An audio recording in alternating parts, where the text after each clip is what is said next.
नमस्कार, आप देख रहे हैं इंडिया एक्सप्रेस लाइव। मैं हूं हुसैन जाफरी।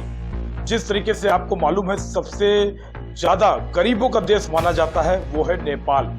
अब जब नेपाल के पार्लियामेंट में सांसद के अंदर एक सांसद खड़ा होकर भारत देश के प्रधानमंत्री श्री नरेंद्र मोदी का जो है वो मजाक उड़ाते हैं, वो नरेंद्र मोदी की कमियां बताते हैं, तो ये कहा जाता है प्रधानमंत्री नरेंद्र मोदी की कि जिस तरीके से इंग्लैंड, अमेरिका, रूस, जापान, दुनिया भर के देशों में जो है उनका जो है बराबर आना जाना लगा रहता है और हर देश उनकी तारीफ करता है। ऐसे में जब जो है नेपाल के सांसद के अंदर एक सांसद खड़ा हो गए, प्रधानमंत्री नरेंद्र मोदी का जो है खिल्लियां उड़ाता है, मजाक उड़ाता है, तो हम दिखाएंगे आपको इंडिया एक्सप्रेस लाइव पे खास रिपोर्ट। देखते रहिए इंडिया एक्सप्रेस लाइव। देखिए किस तरीके से भारत के प्रधानमंत्री नरेंद्र मोदी का जो है नेपाल के सांसद के अंदर एक सांसद जो है मजाक उड़ा रहा है। बड़े जोर शोर से भारत के महान प्रधानमंत्री, यशस्वी प्रधानमंत्री।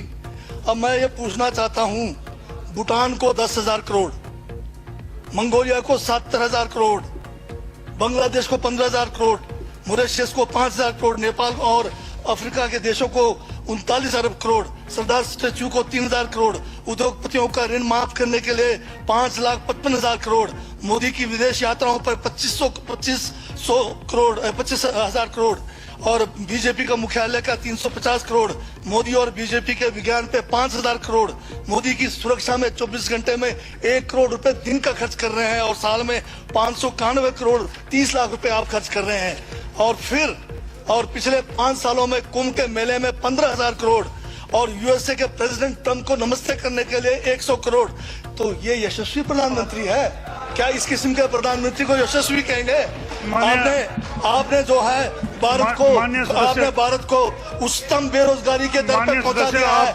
आज विश्व में भारत जो है भूखमरी में बांग्लादेश से भी नीचे है, आज पाकिस्तान से भी नीचे है। जिस देश में 25% जो है रात को भूखा सोए, उस देश का प्रधानमंत्री यशस्वी है क्या? जिसने देश की आर्थिकी को बिल्कुल नीचे कर दिया, छिन भिन कर दिया, जिसने जीडीपी खत्म कर दिया, जिसने नोटबंदी में लोगों को जो है नोटबंदी के तहत जो है लोगों को मरवा दिया, जिसने नौकरियां खत्म करा दी, जिसने महंगाई चरम पे पहुंचाई, जिसने पेट्रोल 100 रुपए कर दिया, डीजल 100 रुपए कर दिया, क्या वो यशस्वी है? क्या उसको यशस्वी कहेंगे आप?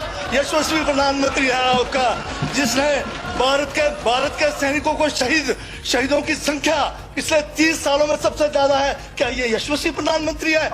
जिसने देश के अंदर चीन को घुसा दिया, क्या वो यशस्वी प्रधानमंत्री है? बजट पे बोलिए। माननीय सभापति महोदय, ये बजट में जिक्र हुआ है यशस्वी प्रधानमंत्री का और मुझे उसका जवाब देने का पूरा अधिकार है, जो मुझे कोई छीन नहीं सकता है। ये क्या यशस्वी कहेंगे इसको आप?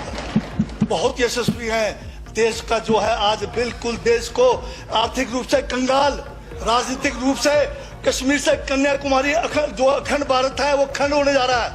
हिंदू मुस्लिम कर करके आपने जो है इस देश की जो है ऐसी तैसी फेर रखी है। और अब जब मैं कह रहा हूं तो आपको तकलीफ हो रही है। आप बताइए क्या तकलीफ की उसमें है? आप अभी लाल किला आपने बेच दिया, रेलवे स्टेशन आपने बेच दिया, एयरपोर्ट आपने बेच दिया। यशस्वी प्रधानमंत्री है। कोयले के खदाने आपने बेच दिया, रेलगाड़ी आपने बेच दिया, बंदरगाह आपने बेच दिया, बेकिस्मती जमीनें आपने बेच दी यशस्वी प्रधानमंत्री जी ने। और कहते हैं कि देश बदल रहा है, देश बिक रहा है। महाराज ये देश बिक रहा है। LIC तैयार है बेचने के लिए, IDB भी तैयार है, ये जो एयर इंडिया तैयार रखा हुआ है, BSNL बेचने वाले हैं, ONGC बेचने वाले हैं। छोड़ने वाले क्या? आखिर में ये देश को बेच के चले जाएंगे। क्या है उनका? एक झोला है, झोला लेके चल पड़ेंगे। ये है आपका यशस्वी प्रधानमंत्री। ये यशस्वी प्रधानमंत्री है। दाढ़ी बढ़ाने से टैगोर नहीं बन जाते। टैगोर के गुण लाने के लिए दोबारा जन्म लेंगे 100 बार तब भी नहीं आएगा। हाँ, दाढ़ी बदल के और मेकअप करा के 15-15 लाख के, उससे कुछ होने वाला नहीं है आपका ना, बिल्कुल। और जो जहर आप लोगों ने जो है इतने सालों में इस देश के अंदर जो है आपने जो इस देश में बीजा है, उससे वो जो है ये बजट पे ही है।